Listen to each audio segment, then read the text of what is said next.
Era una noche cargada de expectativa en Ciudad Juárez. El gimnasio municipal Josué Neri Santos estaba a reventar. Más de 4,000 almas coreaban y aullaban esperando ver a su favorita, Zulina Muñoz, regresar después de más de un año y medio alejada de las cámaras.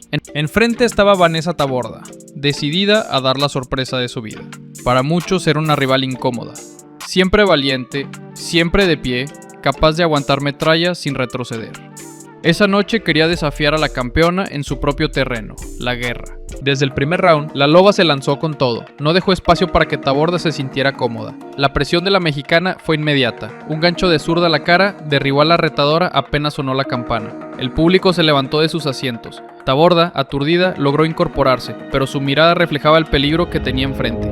Sobre todo, Rolfo, que tiene una Argentina difícil, aunque sabes que, Rolfo, creo que después del pesaje, creo que la que se repuso mucho mejor es la mexicana, la Celina, la veo más fuerte, un poquito más...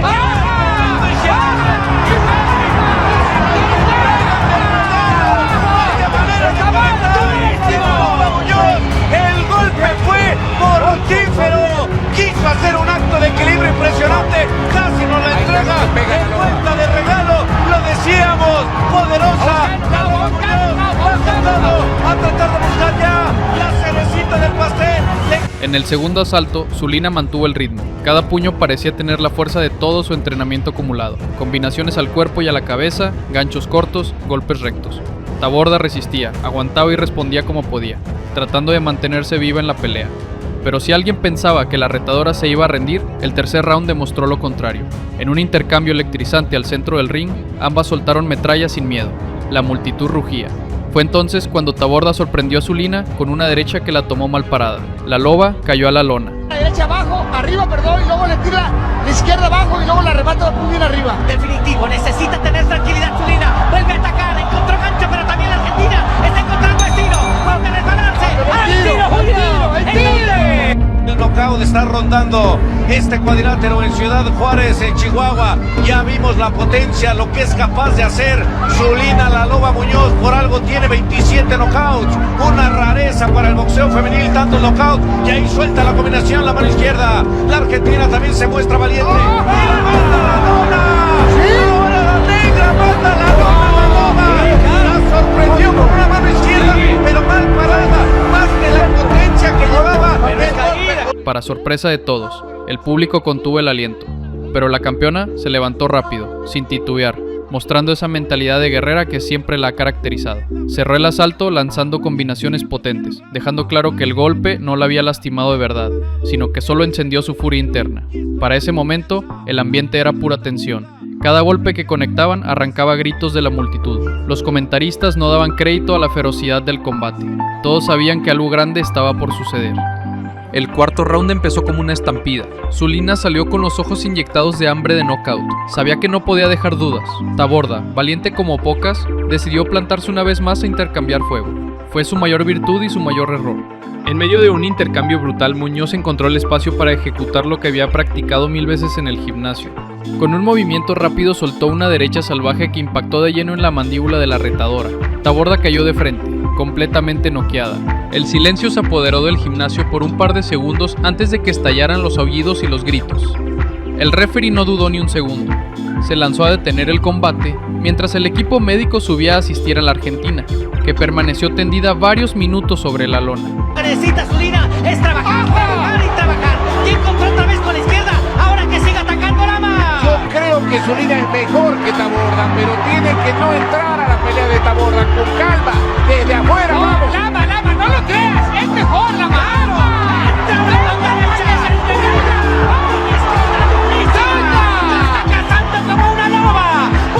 Con todo, soltó los golpes durísimos, otra vez se traga otra izquierda, y la derecha,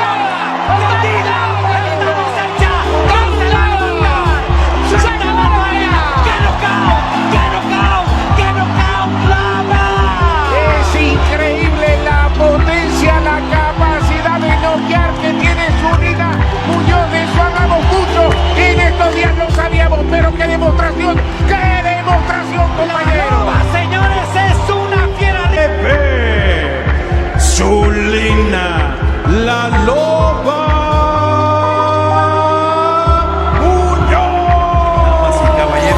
ustedes, el orgullo de Hermosillo, Sonora, México, Camila, la magnífica Zamorano.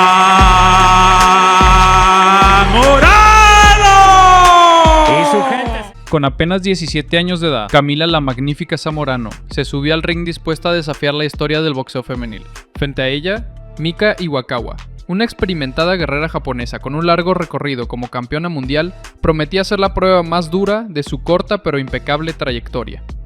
Una pelea que enfrentó juventud contra experiencia, hambre de gloria contra la astucia de los años, y que puso a prueba si la nueva generación realmente está lista para destronar a las veteranas. Espigada para estas divisiones, Camila Zamorano, sabiendo sacarle jugo a esa ventaja que tiene sobre sus adversarias, pero cuidado con esta experimentada japonesa que viene por su gran oportunidad, quizá la última en su carrera boxística, pero tiene al parecer todo en contra, una gran peleadora enfrente y además, por supuesto, en un escenario donde evidentemente la gran favorita es Camila Zamorano Lama.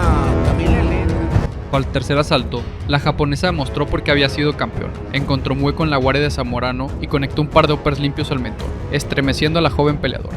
La esquina mexicana reaccionó rápido, pidiéndole cabeza fría, y aunque por un instante la afición contuvo el aliento, ese par de golpes parecieron encender una chispa en la mexicana. Para Iwakama, la japonesa, 9 puntos para Camila Zamorano. Qué bueno, de algún modo, que no le sea todo tan fácil en su derando yo un golpe eficaz. La nuestra no llegó. Ahí la tiene cerquita, que suelte los puños, campeón. Es que escuchó a Lama, ¿me entiendes? Que le dio el round y salió con todo. Exactamente, campeón. Ahí está Camila Zamorano, dice que y mete la mano, el ganchito de mano izquierda a la región blanda. Ahí busca hacerle daño a la japonesa, que también, como buen kamikaze, se lanza a ganar o morir tirando metralla. A partir del cuarto round, Zamorano ajustó su defensa, retrocediendo menos y manteniéndose más firme en el centro del ring. Sus combinaciones empezaron a ser más variadas, rectos arriba, ganchos abajo, y un jab constante que desfiguró poco a poco la estrategia de Iwakawa. La japonesa, aunque seguía presionando, no lograba detener la marea de golpes que la iban arrinconando en las tarjetas de los jueces. Los asaltos medios fueron una guerra de desgaste. Cada round, Camila soltaba ráfagas de golpes que Iwakawa absorbía con la dureza de quien ya ha visto todo sobre el ring. Hubo momentos en que la veterana buscó intercambiar en la corta distancia, pero la velocidad de piernas de la hermosillense le permitió esquivar y contraatacar con contundencia. Con las cuerdas, pero ahí Camila, vamos a ver cómo resuelve esto. Le empieza a soltar la mano izquierda, buena mano derecha larga. En 2 ocasiones haciendo diana, pero la respuesta de la japonesa. Vaya maquinita de golpes. Alcanzó a atinar la mitad, pero se vio bastante efectivo. Camila otra vez, empezando de atrás para adelante. Rafita, o sea que tiró 20 y le pegó 24. No, tiró 20 y atinó 5 nada más. Perdón. Sí, no, imagínate si los atina todos. Ahí, cuidado, fallando esa mano derecha larga. Para el octavo round, el rostro de la japonesa mostraba la historia de la pelea. Pómulos inflamados, respiración pesada y una mirada que entendía que cada minuto en pie era un logro. Mientras tanto, Camila lucía determinada, con la esquina gritándole que no aflojara, que la historia estaba a un par de asaltos de escribirse con letras doradas. El campanazo del 10º asalto fue un espectáculo de determinación. Aunque todo parecía estar definido en las tarjetas, Zamorano no se confió. Siguió soltando combinaciones, cuidando cada espacio, cerrando cada ataque con pasos laterales para evitar cualquier sorpresa de la veterana japonesa. Empiecen a sumarle porque va a caer otra corona para este lado. No, va a caer para Sonora, güey. Para México, Julio, para México. No, para Sonora primero, güey. Bueno, pues ahí está, lo mismo que caigan donde. Primero a Sonora y luego a todo México. Se está acabando la pelea, últimos 10 segundos. Y ahí está Camila.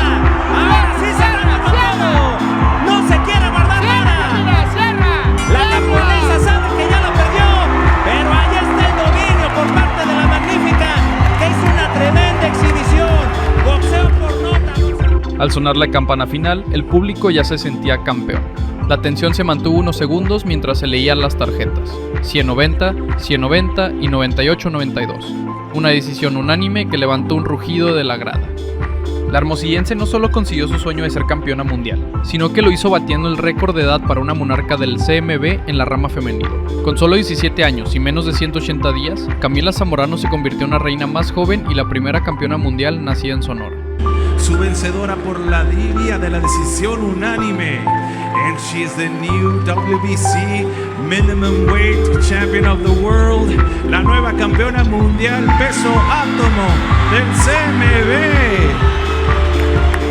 Puritito, Hermosillo, Sonora, la magnífica Camila Zamorano.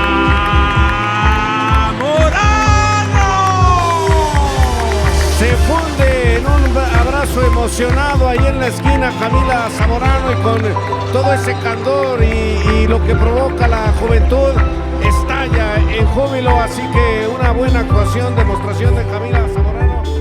La pregunta ahora es, ¿podrá la magnífica sostener este nivel, defender su título y conquistar nuevos cinturones en un deporte tan demandante? ¿O la presión y la juventud le jugarán en contra en el futuro? Déjame todas tus opiniones aquí abajo en los comentarios. Si te gustó esta historia, dale like al video, suscríbete al canal y activa la campana para que no te pierdas la próxima gran guerra sobre el México. He fights out of Santurce, Puerto Rico. He weighs 126 pounds. He is undefeated in his professional career. Introducing Wilfredo Gómez. Wilfredo Bazooka Gómez era un peleador imparable. Llegó a amasar un récord de 32 knockouts consecutivos. Rival que le pusieran enfrente, rival que se iba al suelo de un golpe. Wilfredo ya había demostrado que era el mejor peso super gallo del mundo, después de haber vencido a leyendas como el campeón de origen mexicano Carlos Zárate, a quien Wilfredo venció por nocaut en tan solo 5 rounds. La pegada del bazooka era simplemente inigualable. No había nadie en el mundo que noqueara tan fácilmente a sus rivales como él. Wilfredo Gómez era tan imponente y se sentía tan invencible que no lo pensó 2 veces antes de decidir subir de división a retar al campeón de peso pluma.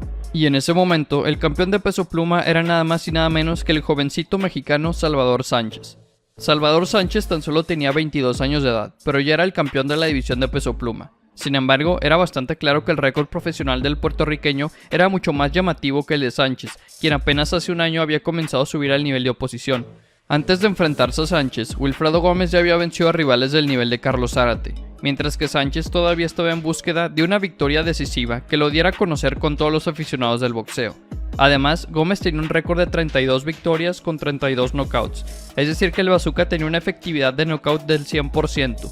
Es por todo esto que el mundo entero creía que Gómez sería el claro vencedor del combate.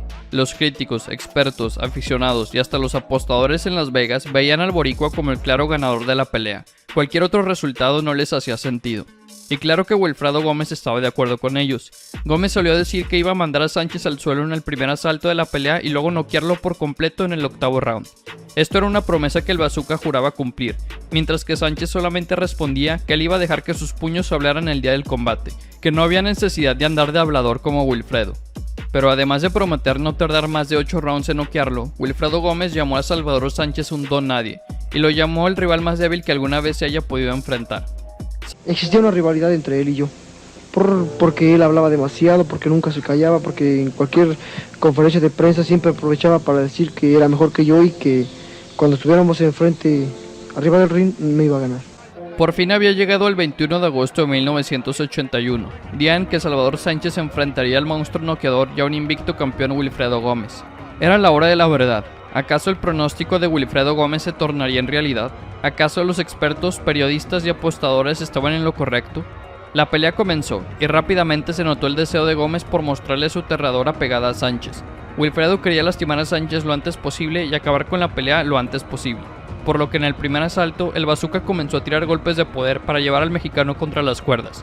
Pero una vez ahí, el boricua no contaba con un uppercut de contragolpe por parte del mexicano, y de ese único golpe Wilfredo Gómez se fue al suelo.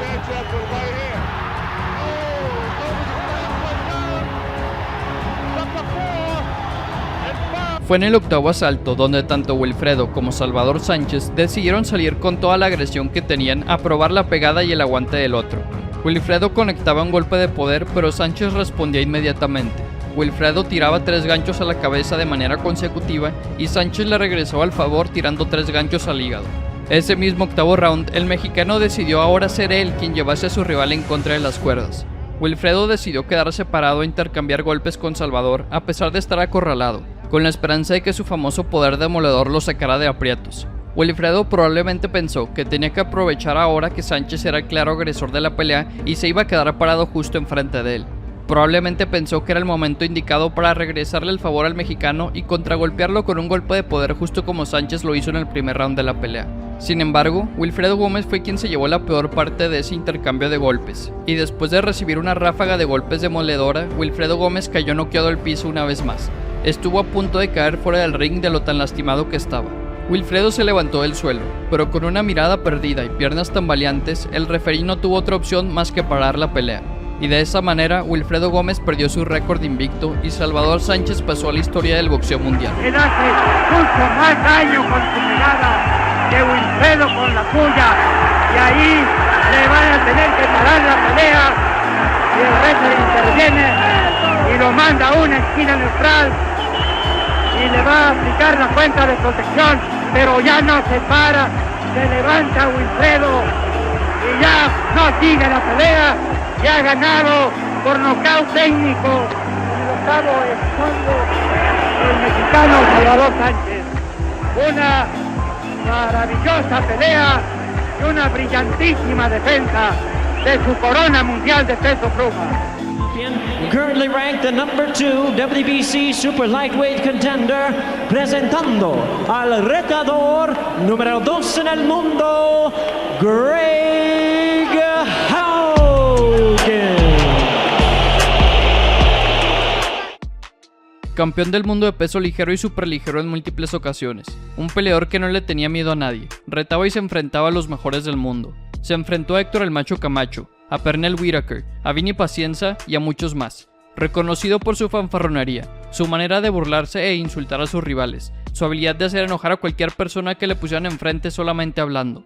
Greg Haugen era un peleador de buen nivel que parecía podía darle pelea decente a cualquier campeón del mundo, o por lo menos eso es lo que él decía. Pero Haugen cometió el error más grave de su vida cuando hizo enojar a la leyenda más grande del boxeo mexicano, error que lo terminaría lastimando, literalmente. You know, 60 of the guys he fought were just Tijuana cab drivers that my mother could have knocked out, and you know, but the other 20 guys or 22 guys were good fighters, so you know, I'm not taking him light, but I'm not taking him as he's unbeatable either with 82-0. I'm looking to hurt Julio. I'm going to go out there and I'm going to jump right on him. I'm going to get right on him, right in his face from round one, the first bell, and I'm going to be throwing punches at him. And I'm going to be hitting him. And he's going to be hitting me, and it's going to be who's standing at the end. And I know it's going to be me. For the big fight against Haugen. ¿Tú te crees que un combate como este te prepara para la pelea de Hogan? Sí. Yeah. La verdad que a Hogan sí no le voy a tener nada de compasión. With Hogan, I ain't gonna have no pity on Hogan because I'm gonna knock him out because he's got a big mouth. But here we have Haugen, who doesn't need an interpreter. What do you got to say for all that? Didn't show me nothing, you know. Couldn't hurt the kid, but you know it's a tough fight for him. But you know I had a tough night too. No, a ti sí te voy a arrancar la cabeza. I'm gonna chop your head off. A ti no te voy a tener compasión. A ti no te voy a tener nada de compasión. I'm gonna have no compassion with you. Me neither, okay? Me neither. I'm scared, Julio. Shade because you know you being because okay? No problem for you. Take it easy. Take it easy. Y por fin, en febrero de 1993, Greg Haugen se subió al ring para enfrentar a un Julio César Chávez enfurecido. Después de decir que no había suficientes mexicanos que pudieran asistir a la pelea, Haugen se encontró a más de 132,000 mexicanos en el Estadio Azteca. Esta es la pelea con el récord de la mayor cantidad de espectadores en la historia. Y con los gritos de más de 130,000 aficionados, y con el sonar de la primera campana, había llegado la hora de comprobar si Haugen podía respaldar todo lo que había dicho con actos y no solamente con palabras. Pero en ese mismo primer round, Haugen visitó la lona después de recibir castigo por parte de la furiosa leyenda mexicana.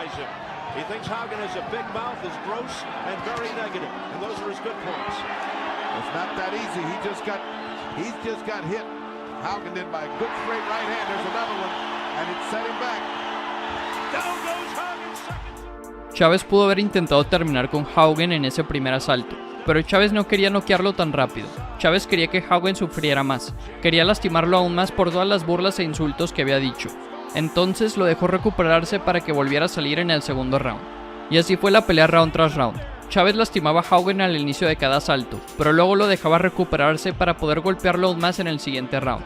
Fue hasta el quinto round del combate cuando el referí decidió parar la pelea después de que Julio César Chávez le conectara una seguidilla de golpes de poder a un Haugen que no podía hacer más que recibirlos parado contra las cuerdas. Y de esa manera, Greg Haugen fue noqueado por primera vez en su vida a manos del gran campeón mexicano Julio César Chávez.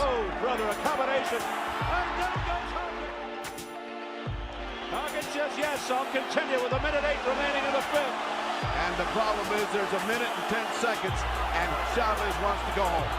Haugen has never lost by knockout. This could be the first. Chavez unloading. And it speaks stopped by Joe Cortez. It's all over. The undefeated WBO IBF featherweight champion of the world, your Prince Naseem.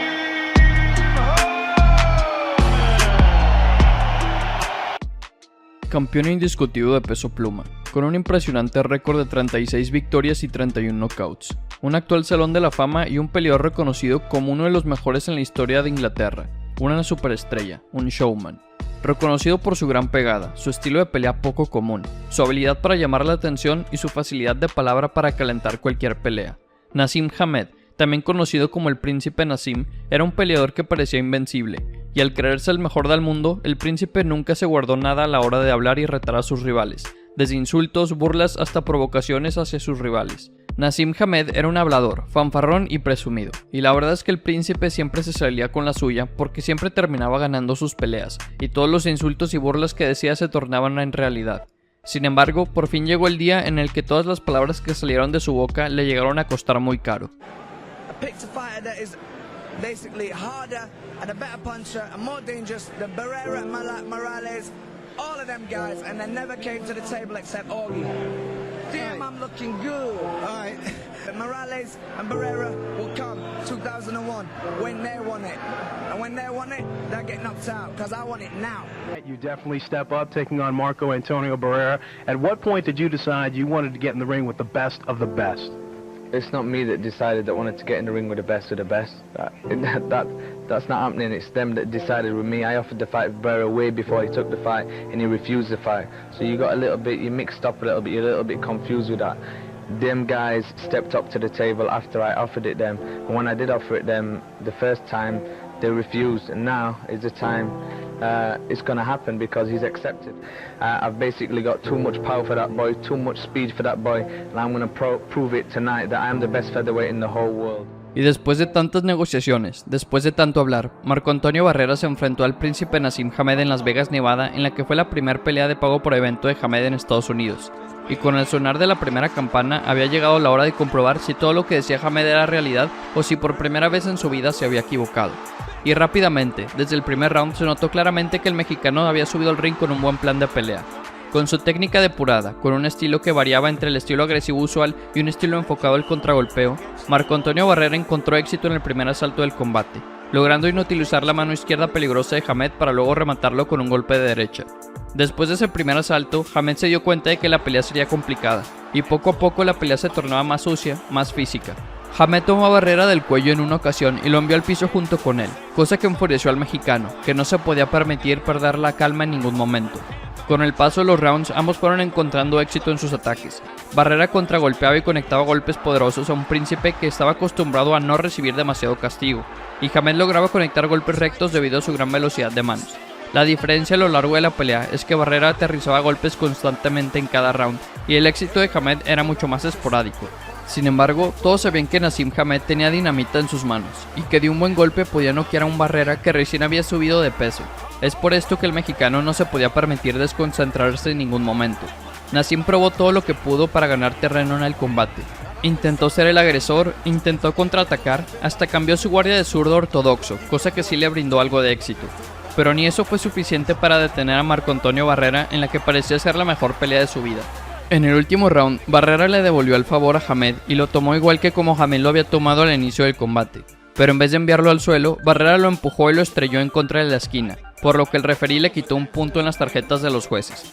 Pero aún con esa deducción de puntos, los 3 jueces le otorgaron la victoria al campeón mexicano, y por ende le dieron su primer derrota al príncipe Nassim Hamed.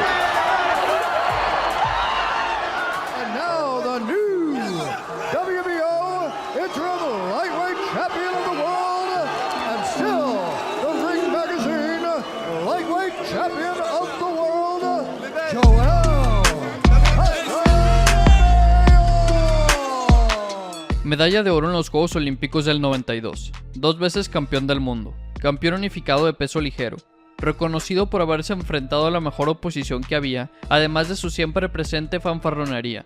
El cubano Joel Casamayor, también conocido por su apodo, El Cepillo, era un peleador que llegó a creerse invencible, y al creerse el mejor del mundo, Casamayor nunca se guardaba nada a la hora de hablar y retar a sus rivales, desde insultos y burlas hasta provocaciones físicas hacia sus oponentes. Casamayor hacía de todo para sacar de quicio a sus rivales desde mucho antes de subirse al cuadrilátero. Entonces, con una reciente derrota en la cual hubo un knockdown en su contra, con el riesgo que siempre existe cuando un peleador sube de peso, con el hecho de que Casamayor había aguantado ya la pegada de peleadores más poderosos que Márquez sin nunca haber visitado la lona, y con el hecho de que Casamayor estaba pasando por el mejor momento de su carrera, la verdad es que parecía que Juan Manuel Márquez no lo tendría nada fácil enfrentando al campeón de peso ligero. Y Casamayor sabía todo esto, sabía que estaba pasando por una buena racha, y sabía que tenía amplias posibilidades de vencer a Márquez, y el Cepillo no tardó nada en hacernos saber su opinión sobre la pelea y su rival. Joel Casamayor dio su pronóstico para el combate en contra de Márquez diciendo: "Le voy a dar la tunda de su vida, y lo voy a noquear, estoy en el mejor momento de su carrera". Pero luego continuó hablando y literalmente dijo lo siguiente: "A los mexicanos no les va a gustar, pero les voy a regresar a Juan Manuel Márquez derrotado, y con una golpiza. La verdad, para mí Márquez ni parece mexicano. Creí que era salvadoreño o algo parecido, porque los mexicanos son valientes, pero eso le falta a Márquez". Sin embargo, Casamayor no paró ahí, no paró con las palabras. El Cepillo también comenzó a atacar físicamente a Márquez. En la rueda de prensa y en el pesaje lo insultaba, le gritaba, lo empujaba, le llevó a tirar su sombrero, etcétera, etcétera. Fue en esos momentos donde Joel Casamayor se convirtió en el peleador más hablador al que Márquez alguna vez se había enfrentado. Y por fin, después de tantos insultos y burlas, después de tantos ataques, llegó el día 13 de septiembre del 2008, fecha en la cual tomaría lugar el combate entre el ex campeón y retador mexicano Juan Manuel Márquez y el campeón del mundo de peso ligero Joel Casamayor en Las Vegas, Nevada. Y con el sonar de la primera campana había llegado la hora de comprobar si todo lo que había dicho Casamayor era realidad o si solo estaba hablando por hablar. Y la verdad es que al inicio del combate sí parecía que Casamayor estaba en camino a lograr lo que había prometido. Los primeros 4 rounds del combate fueron cerrados, pero ligeramente a favor del cubano. Márquez todavía no se lograba acostumbrar al estilo de Casamayor, ni a la guardia zurda del cubano, ni a la nueva división de peso. El mexicano tardaba en adaptarse a la pelea, y con cada round que pasaba, Casamayor sumaba un round más ganado en las tarjetas de los jueces. Pero esa era la estrategia del mexicano. El entrenador de Márquez, Nacho Beristain, le pidió a su peleador que se tomara los primeros rounds del combate para adaptarse a la pelea. Márquez y su entrenador sabían que estaban regalando los asaltos a su rival, pero aún así siguieron con esta estrategia. Y después de algunos asaltos, Casamayor estaba ganando la pelea claramente.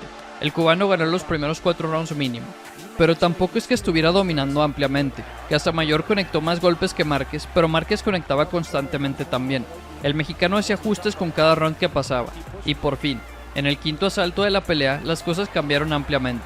Y a partir de ese quinto round, Juan Manuel Márquez comenzó a dominar la pelea. Márquez conectaba golpes de poder a placer, y Casamayor no podía hacer mucho más que intentar contraatacar, pero siempre terminaba fallando sus golpes. Y en ese mismo quinto asalto, Márquez le conectó un recto de derecha perfecto al rostro de Casamayor, golpe que terminó por abrir una cortada en la ceja del cubano, y a partir de ese momento, Casamayor tendría que pelear con sangre escurriendo hacia su ojo, impidiendo su vista por el resto de la pelea. Casamayor había ganado los primeros 4 rounds del combate, pero Márquez comenzaba a ser cada vez más dominante. El mexicano ganó claramente el quinto, sexto y séptimo asalto, y el dinamita seguía conectando cada vez más y más golpes. Y por fin, en el 11º round de la pelea, Juan Manuel Márquez mandó a Joel Casamayor al suelo.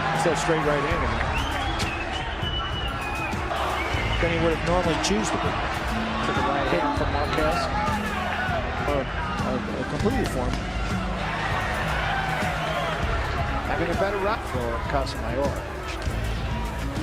Well, took a good shot right there. A lot of times people see a brawl, they think that's a good fight. And he drops him with a big right hand. Big right. This is the first knockdown. He missed with the left hand. And there's the right hand right on the chin. The way you draw it up in the gym. Casamayor se levantó del suelo para seguir peleando, y con alrededor de 20 segundos restantes en el round, Márquez salió con todo de la esquina para intentar noquearlo en el poco tiempo que restaba.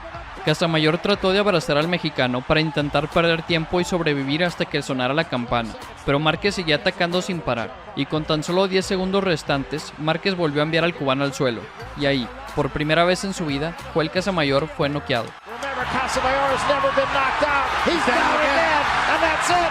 It's over. Juan Manuel Marquez is the champion.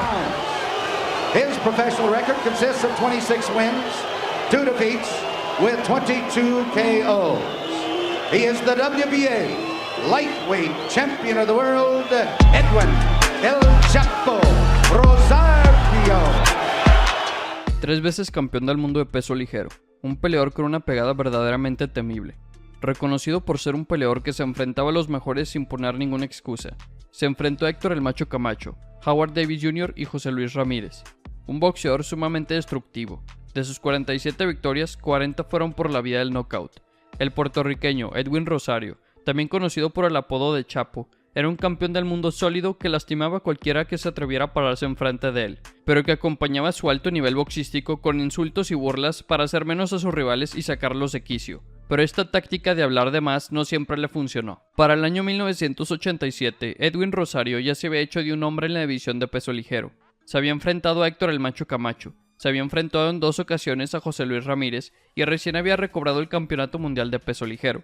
Es decir que Rosario ya era reconocido como un sólido campeón del mundo que le podía dar pelea a cualquier rival. Pero al volverse campeón, tenía que cumplir con el deber de defender su cinturón en contra de los rivales mandatorios. Y en noviembre de 1987 le tocó la mala suerte de tener que enfrentar a la leyenda mexicana Julio César Chávez. Entonces, Chávez quería arriesgarse y subir de división para retar al campeón del mundo, que en ese momento era Edwin Rosario.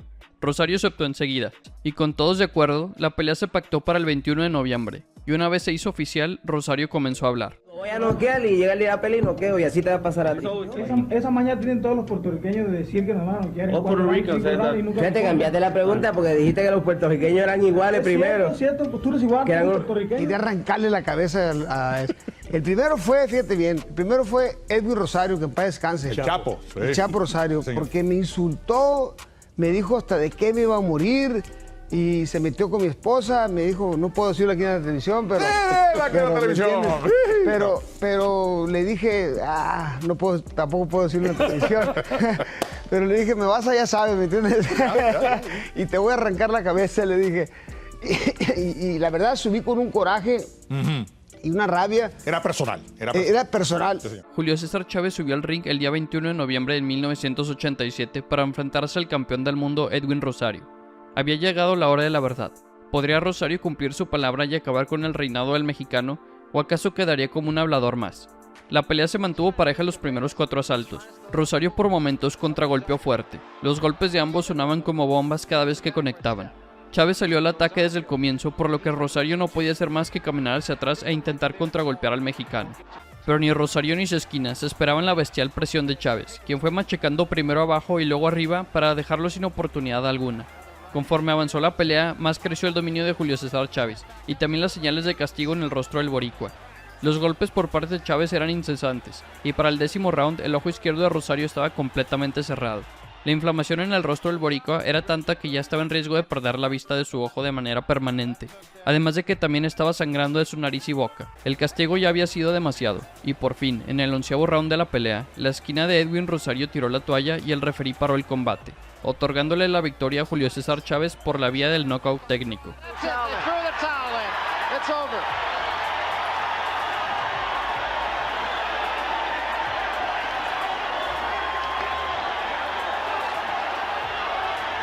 Cada jab que me pegaba, cada derechazo que me pegaba, de cuenta que me pegaba con un bate en la cabeza. Pegaba fuertísimo, durísimo. Es el peleador de las 115 peleas que más duro pegaba de los 115. Pero yo estaba tan enojado con él y aparte estaba muy joven yo y estaba en mi mero apogeo. Yo era un peleador, una persona pues... limpia y todo. Limpia, sí. limpia, entonces le arranqué la cabeza, ¿me entiendes? Lo noqueé. Looking for another one. Ladies and gentlemen, the current WBO title holder and two-time featherweight champion of the world, the challenger, Kennedy, the King, Kennedy. Comenzó a practicar boxeo mientras estaba en el ejército estadounidense. Llegó a ser medallista de oro olímpico y campeón del mundo en múltiples divisiones, reconocido por su gran pegada y su excelente disciplina, un boxeador muy orgulloso de su tierra. Kennedy McKinney era un gran peleador, pero uno al que le gustaba hablar de más. A veces para calentar una pelea, a veces para jugar mentalmente con sus rivales, pero a McKinney le encantaba hablar. Sin embargo, llegó un día en el que todas las palabras que salieron de su boca le llegaron a costar muy caro. En el año 1996, el campeón del mundo, Marco Antonio Barrera, recibió la oferta de pelear para la empresa HBO. Esta era una oportunidad única para el peleador mexicano. El único problema era que si quería pelear para HBO, Barrera se tendría que enfrentar al medallista de oro olímpico y campeón del mundo Kennedy McKinney. En ese entonces, tanto Barrera como McKinney representaban lo mejor que había en su división, una pelea complicada para ambos, pero Marco Antonio Barrera tenía el sueño de pelear en una cartelera de HBO en los Estados Unidos. Era la oportunidad de pelear donde todos los grandes habían peleado, la oportunidad de acercarse a la grandeza. Entonces Barrera aceptó la pelea inmediatamente. Kennedy McKinney fue la primera pelea de After Dark para HBO. Me lo propusieron a él para poder yo entrar para HBO. O sea, es que antes eran muy duras las peleas. Se me acercó el director de HBO y me dijo, ¿qué es pelea para HBO? No, pues eso vengo. Yo parece estoy en Estados Unidos. Ah, vas con Kennedy McKinney, campeón mundial, medalla de oro de los Estados Unidos. Échemelo. Sin embargo, Marco Antonio Barrera no se esperaba lo que le seguiría las próximas semanas después de aceptar el combate. McKinney comenzó a hablar, a menospreciar a Barrera, a decir que sería imposible que un extranjero lo pudiese vencer en su propia tierra. Poco a poco, los gritos de McKinney llegaron a molestar al campeón mexicano. Lo molestaron al punto de que sintió la necesidad de tomar acción para frenar los insultos y burlas de su rival.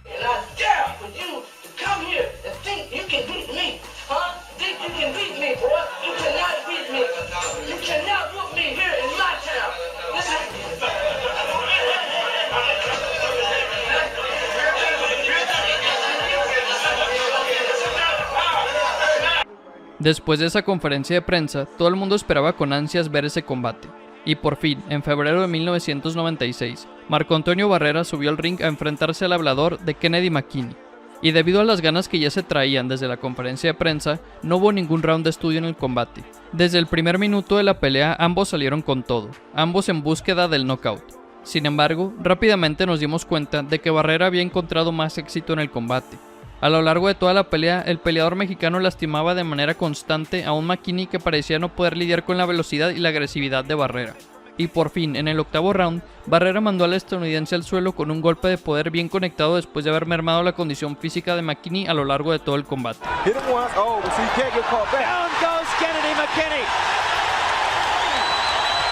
McKinney se levantó, pero luego fue enviado de vuelta al suelo de un golpe por parte de Barrera en ese mismo octavo asalto.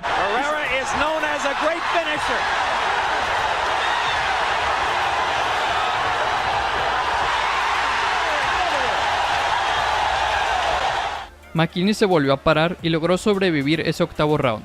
Sin embargo, Barrera ya había encontrado la forma de lastimarlo, por lo que solo fue cuestión de tiempo antes de que McKinney visitara la lona una vez más en el noveno round del combate.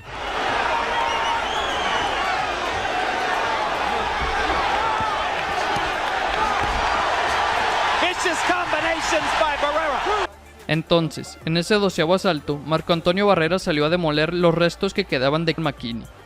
En ese 12º round, Barrera envió a McKinney al suelo en 2 ocasiones, para dejarle muy en claro al estadounidense que el que mandaba era él.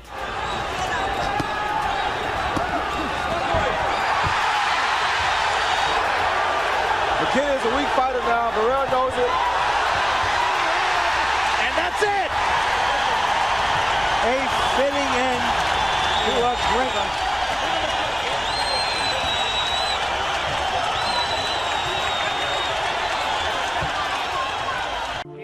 Ranked the number 2 WBC super lightweight contender in the world, introducing the 3-time world champion Hector Macho Camacho. Una de las peleas más esperadas por la afición mexicana se dio a principios de los años 90, cuando Julio César Chávez y Héctor Luis el Macho Camacho llegaban como dos de los peleadores más importantes del peso superligero y habían pactado una pelea con tintes históricos. El campeón mexicano subió al ring con un récord de 81 victorias consecutivas, ni una derrota y ningún empate, mientras que Héctor Camacho mantenía un impresionante récord de 40 victorias y una sola derrota la cual el Macho recién había vengado. Entonces podemos decir con certeza que ambos eran los mejores del mundo en el peso superligero. Héctor el Macho Camacho era reconocido como un campeón dispuesto a enfrentarse y a vencer a cualquiera, además de que también contaba con una quijada impresionante. Camacho no había visitado la lona ni una sola vez en sus 41 combates hasta ese momento, y al ser zurdo, Camacho siempre tenía ventaja sobre todos sus rivales. Camacho era una pesadilla para cualquiera, mientras que Julio César Chávez ya era una leyenda viviente. Con 81 peleas ganadas y victorias sobre un montón de campeones mundiales, el campeón mexicano estaba en la cima del mundo. Y debido a todo esto, es que el mundo entero esperaba ansioso este combate. La emoción por esta pelea ya era demasiada, pero aumentó aún más cuando la rivalidad se acrecentó semanas antes al combate, ya que el Macho Camacho comenzó a lanzar distintos insultos a Chávez. Los aficionados mexicanos se tomaron estas burlas hacia Chávez de manera personal, y con todo esto la expectativa por la pelea aumentó a niveles nunca antes vistos. La promoción del evento estuvo llena de diferentes provocaciones en donde el boxeador puertorriqueño afirmaba que le quitaría el invicto al mexicano y que se llevaría el cinturón de campeonato mundial, mismo campeonato que Julio César Chávez intentaría defender por 9ª ocasión. Héctor Macho Camacho, un peleador pues bastante bocón, que ya tenía yo como 6 años buscándolo, porque pues había mucha controversia entre quién era mejor, si él o yo. Y aparte de que pues a donde quiera que iba me insultaba y todo, y pues los mexicanos, todo México quería esa pelea, quería que le diera una paliza a Macho Camacho. Y combate. En cuanto sonó la campana del primer round, el gran campeón mexicano se abalanzó contra el puertorriqueño. Empezó a lanzar una combinación de golpes los cuales impactaban en el rostro del Macho Camacho. A pesar de la técnica zurda que dominaba a Camacho, Chávez supo acoplarse a su estilo y buscó la forma de conectar la mayoría de los golpes posibles. Para el segundo round, el retador huía de los puños de Chávez. Cada que podía se arrinconaba contra las cuerdas para protegerse de los golpes.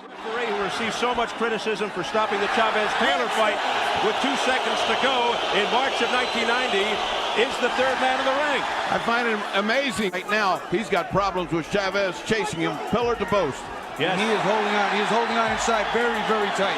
He is not allowing Chavez to work inside. From his deficiencies via the showboating, Chavez does not believe that 1 minute. He feels that underneath all of the glitz, that Camacho is actually well prepared.